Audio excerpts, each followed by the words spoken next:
So this afternoon, we're going to be having the Be Ready Emergency Preparedness Workshop. It's hosted by Momiji, JSS, and Yee Hong Centre for Geriatric Care. So just some housekeeping rules. This session is recorded, and during Q&A, your face and voice will not be recorded. Please refrain from recording or taking photo of this session. You will receive a copy of the presentation slide after the session. You are muted during the presentation and stay muted until the Q&A time comes.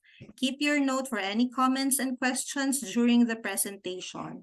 At the Q&A, please raise your hand for your comment or question, and you can unmute yourself when your name is called. The questions that we receive via chat will be taken at the Q&A time, and it's up to you to have your video on, or showing your face. However, it's very good for individual psychological well-being to see other faces. For those individuals whose video is turned off, the host will indicate when you can unmute yourself and share. So the hosting organizations for this seminar, we have Momiji Healthcare Society. By the way, my name is Marinelle, and I'm the program worker at the Client Intervention Department. So Momiji is a nonprofit supportive housing in Scarborough. We serve seniors and caregivers both in English and Japanese.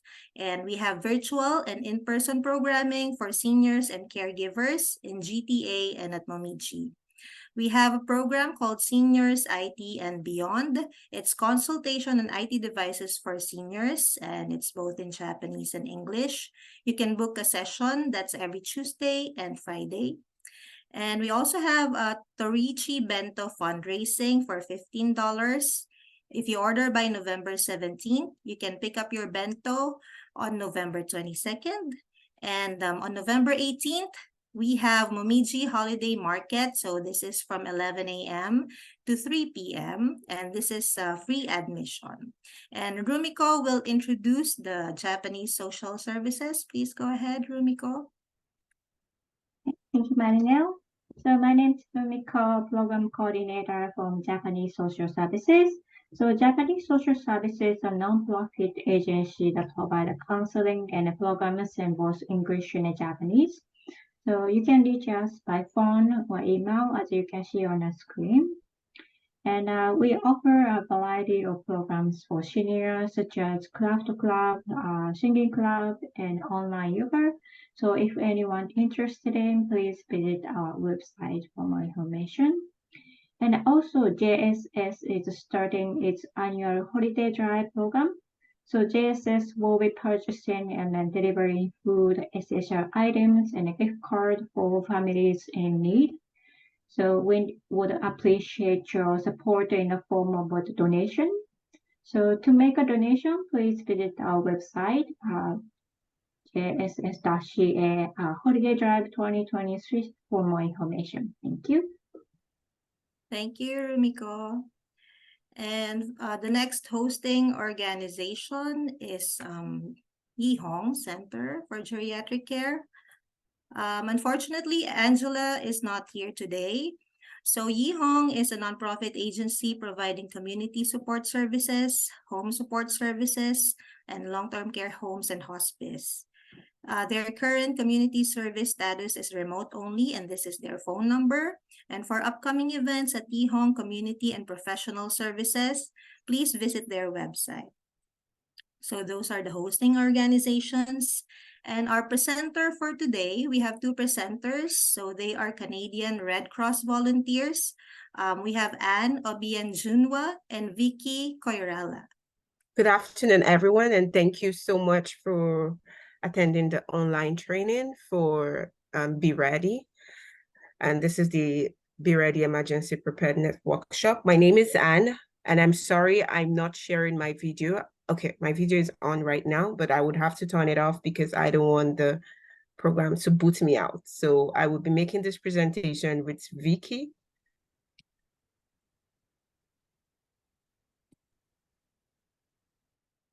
So today we're going to talk about how to get ready for an emergency, the 3 key steps to emergency, and what to consider after an emergency.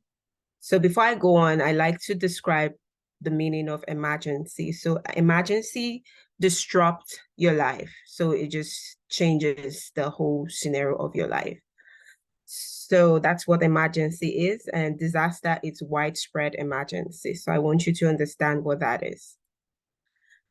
So only 1 out of 6 people will be ready for an emergency. And I hope that you will be one of those people. That's what the study has shown. So Canadian Red Cross assists Canadians, over 78 Canadians every day in emergency situation. And we also respond to emergency every 3 hours. So Canadian Red Cross is one of the largest humanitarian organization that provides food, shelter, and money, even resources to people that encounter emergency situation. So some of the emergency situations that we have responded to are Alberta wildfire and also the British Columbia wildfires. So for today's presentation, I'm going to talk about getting ready for an emergency. So if an emergency occurs, I want to talk about being ready. So firstly, you have to know the risks. What are the risks? And 2, would learn how to make a plan. And thirdly, would learn how to build or buy a kit.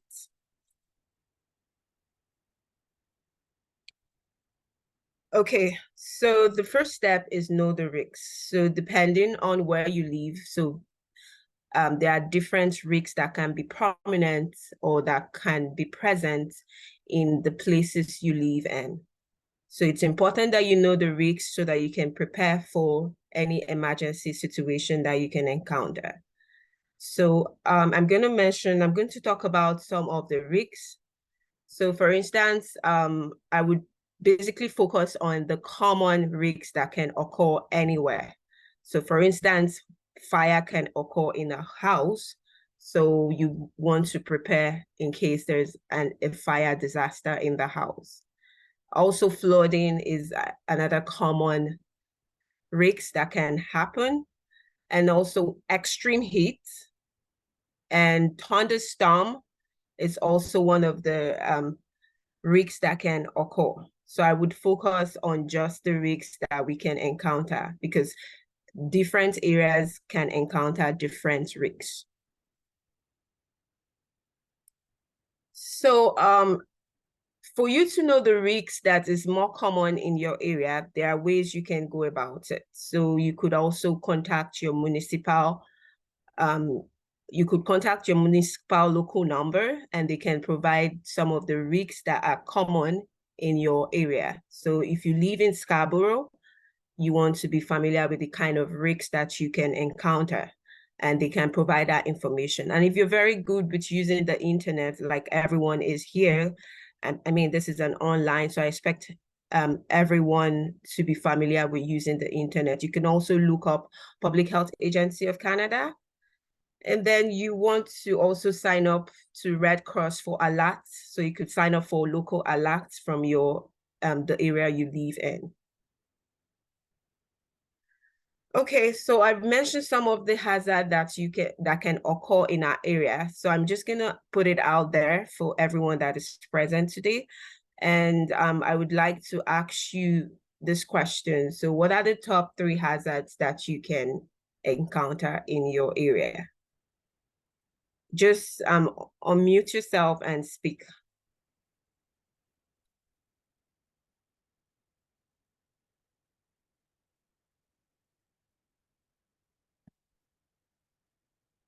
Hello, it's everyone with me?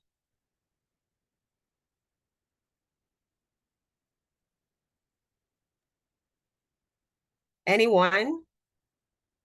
Does anybody want to answer the question, what are the top 3 hazards relevant in your community?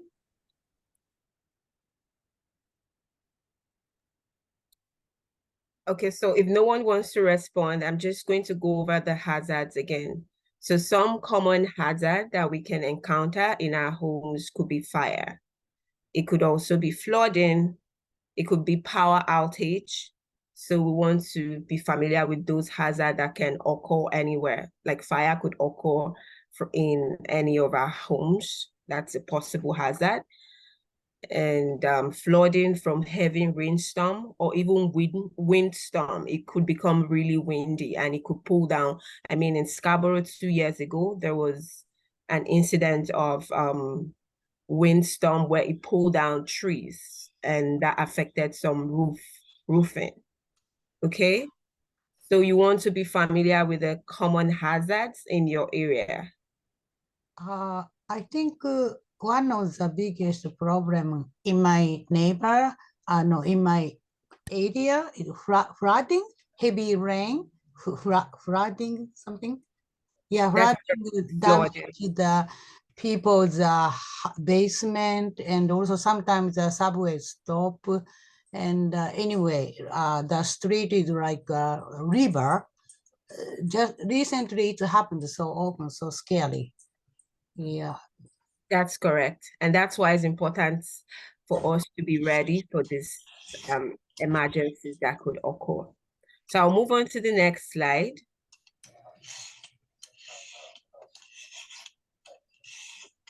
Okay, I'm gonna have to turn off my video right now. It's hanging again, sorry. Okay, so the next slide, my colleague Vicky will be handling that. Thank you, Annie. Thank you to this Thorough Nation team, and welcome everyone to our Be Prepared presentation. And as you have mentioned, Annie has mentioned about what types of the disasters you have in your community or in your neighborhood, and I saw that in the chat box. One had mentioned about the flooding, and she mentioned about especially in the basement area, or that one. And another one type of the thing is like the fire that is very common during this winter time especially in Toronto and GTA area. And after, when we know that what type of the risk or the hazard we have, it's necessary to know how to make a plan based on that one and be prepared according to that one. Can we go to the next slide? Thank you. So the plan should be very much specific because we can go to the website and find different or many kind of the activities or the way that you can prepare for this emergency. So, but you should be specific based on the risk you have in your area. Suppose like if there is a high-rise building, if there is a fire is very common, then you should be prepared like what is the evacuation plan, and from where do you have to evacuate? Do you know the exit of that area or of that building or not? And is there any meeting place that you and your family members and your neighbors know or not? That should be very considered. And the major things that sorry, can you just go? Yes, thank you. Here in the picture also you can see like we should be very careful while making that plan, that we should consider the children, older adults, and pet and animals, and especially with the children. So the emergency can occur at any time. It doesn't see day or night, or rich or poor. It can happen at any place, anytime. So, suppose that the children are doing in the daycare or the school, and you are in another place. So, in that case, do you have those contact number or not? Like school contact number, and especially the children. Do they know their family phone number or not? And especially in this case, what I had prepared is I teach my kids learning the number by saying them how to remember their phone, my mobile number and my spouse number, so that it will be easy for it's like a game. They remember the number as well as they are learning something as well. So that could be one way that we can at least tell the children about the cell number to remember those numbers. And as well as we have to mention that if a family is not there, then who can they contact in that case? So it could be the emergency number like 911. We should be make the children familiar with that one. And when it comes to the older adults, we should be very much the plan should be very much careful about like do you have your health card number on that plan or not? the health card number, your doctor information, as well as the medication. Is where the old people or the or any of the family members who are using the medication for a long time, then do you have the backup of that of those medicine or not? And sometimes we have to use those medical equipment which need the electricity. So what is in your plan if there is no electricity? So do you have any power backup for that one? So you should be very careful about that one. And we have seen that recently, like last year, the roses when it shut down, what was the situation? It was very chaos during that period. So it's better to consider like carrying the cash. Sometimes there's certain cash as well, so that even if the ATM doesn't work, you can use the cash in that case. And the pets and animals are like they are our family members, but still we have to be careful that all the shelter homes doesn't have those facility for the pets and animals. So prior to those emergency, it is necessary to know either from your local community organization or from the Red Cross or from your city, from the municipal, that which shelters have those facility for the pets and animals. And if there is a there's shelter caring dog or the safety dogs that they are called, then they have those facility.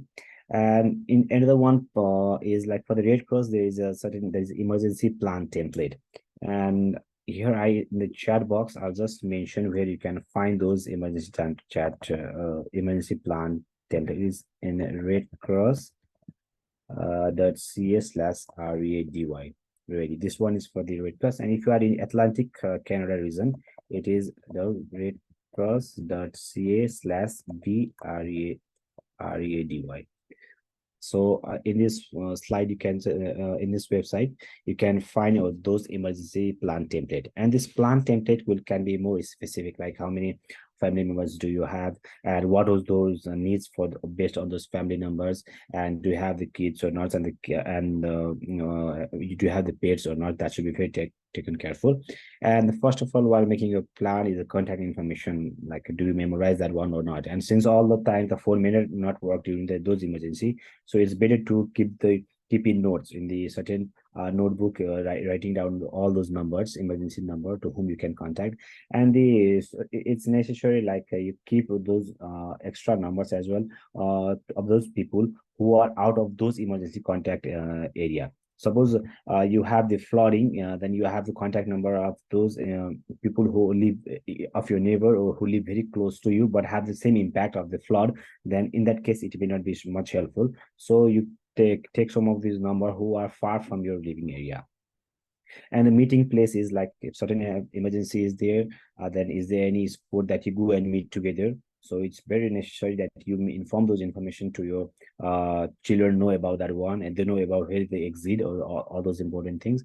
And the important documents are especially your health card number, if you have your SIN number, SIN card or SIN number, and then other important documents, passport, maybe the citizenship documents, and other medication documents that are very necessary.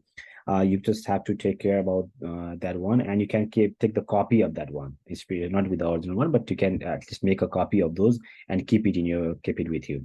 And another one is like if you have any pets, and do you know where the nearest shelter is in the case of emergency arises? Like if those shelters have those facility to keep the pets with you or not, you should be very careful about that one.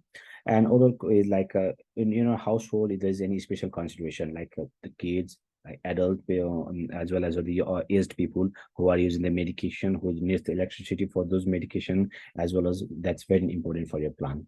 Next slide, please. Another one is to build or buy a kit. Like after you make a plan, like how many members you have and what you are going to consider for a kit. When we talk about build or buy a kit, it's not that you have to make a big jumbo bag of all those stuff to be there, but based on your situation, based on your region, based on where you are, the bag can be from small to the big as well. So can we go to the next slide? Here we have the activity. If you had to choose one item to have in a disaster or emergency, what would be? That's a question. This is a question in the open platform. Please, anyone can answer it. Like in the emergency, what we can keep on those kits will be like water, non-perishable foods, as well as cash. It could be the crank or the batteries, a torch light, and all those things, as well as you can keep the thank you, WKM. Sorry, you mentioned it's WKM, so I'm just saying WKM. Yes, water, that's very essential thing. And while making this kit, we have to be careful, at least consider the 3 days item that you have in those kit.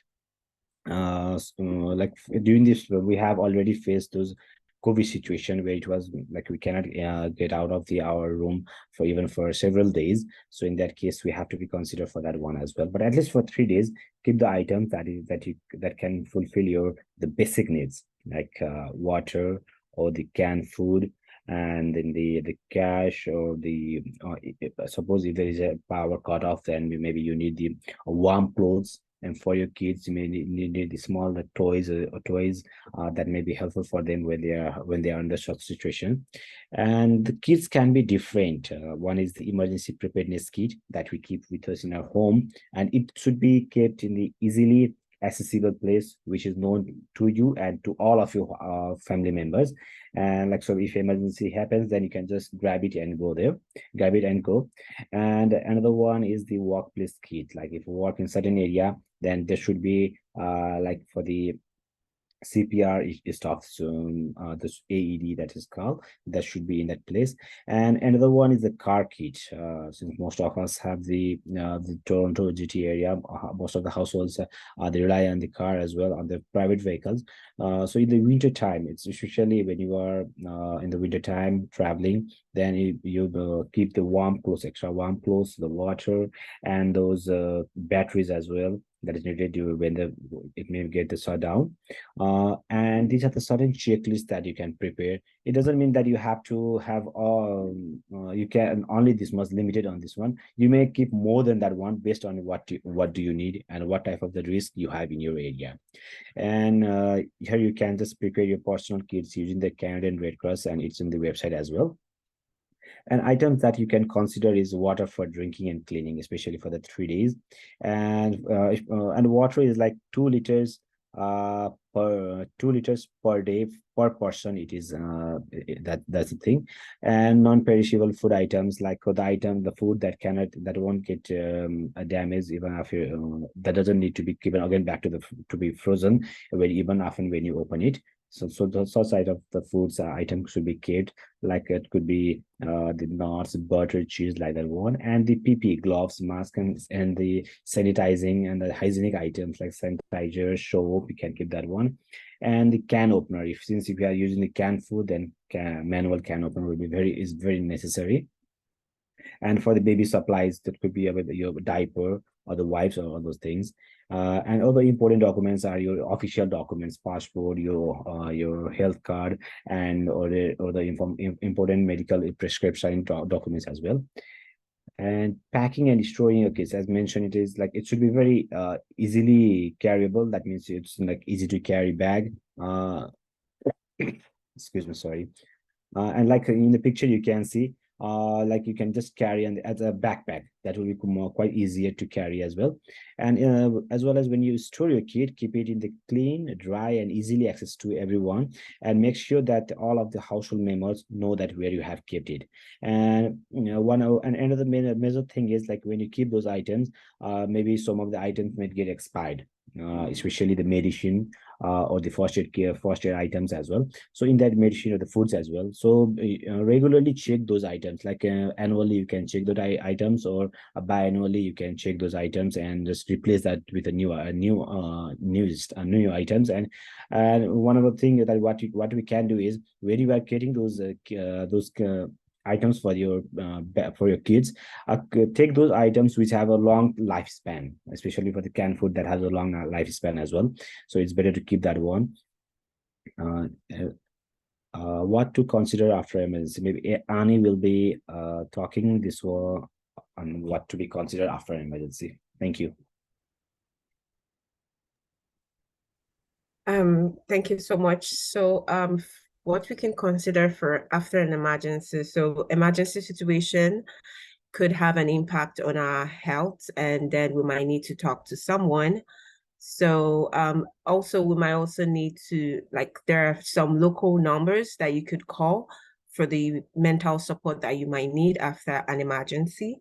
Also, it's also important that you could also join the Red Cross. We have volunteer with the Red Cross. I am a volunteer to Red Cross. Okay, so I'm also a volunteer with the Red Cross. I will be posting the link. Vicky, if you can post the link on how to volunteer with the Red Cross. So that's also an important part. So you could help those people that are in emergency situation. Remember, I already talked about how Red Cross provide humanitarian services to people. We provide shelter, we provide training like this as well to help people get prepared for an emergency situation. So I'm just going to run through what we've talked about today. So today we've learned how to be ready in an emergency situation. Now we've learned to firstly know the risks. So we want to be familiar with the risks of the area where we live in. So you could get information from your local municipal phone numbers and to know the risks that are prone in your areas. And secondly, we've talked about making a plan. So you want to make your plan. We have the template that is provided. You want to have all your emergency contact number. You want to have a photocopy of your important documents, your insurance, passports, and all of those important things. And you want to also test the plan that you have to make sure that it's working. If you have family members, you want to let them know, okay, this is where we're going to meet if there's an emergency situation. So all of this is important. And lastly, we've learned to build a kit. So building our kits, the most important thing, you want to make sure that you have water in it. You need water at least that will last for you for 3 days. You need those dry foods. You need opener to be able to open those dry cans as well. Okay, and then you need to put all your emergency products in a good bag that is easy to be, that you can carry it easily. Okay, you want to put it in an accessible location where you can just grab it and go. Okay, and thank you so much everyone for listening to our presentation today. And this is just, if you have your phone, you could just scan the barcode and provide your feedback on this presentation today.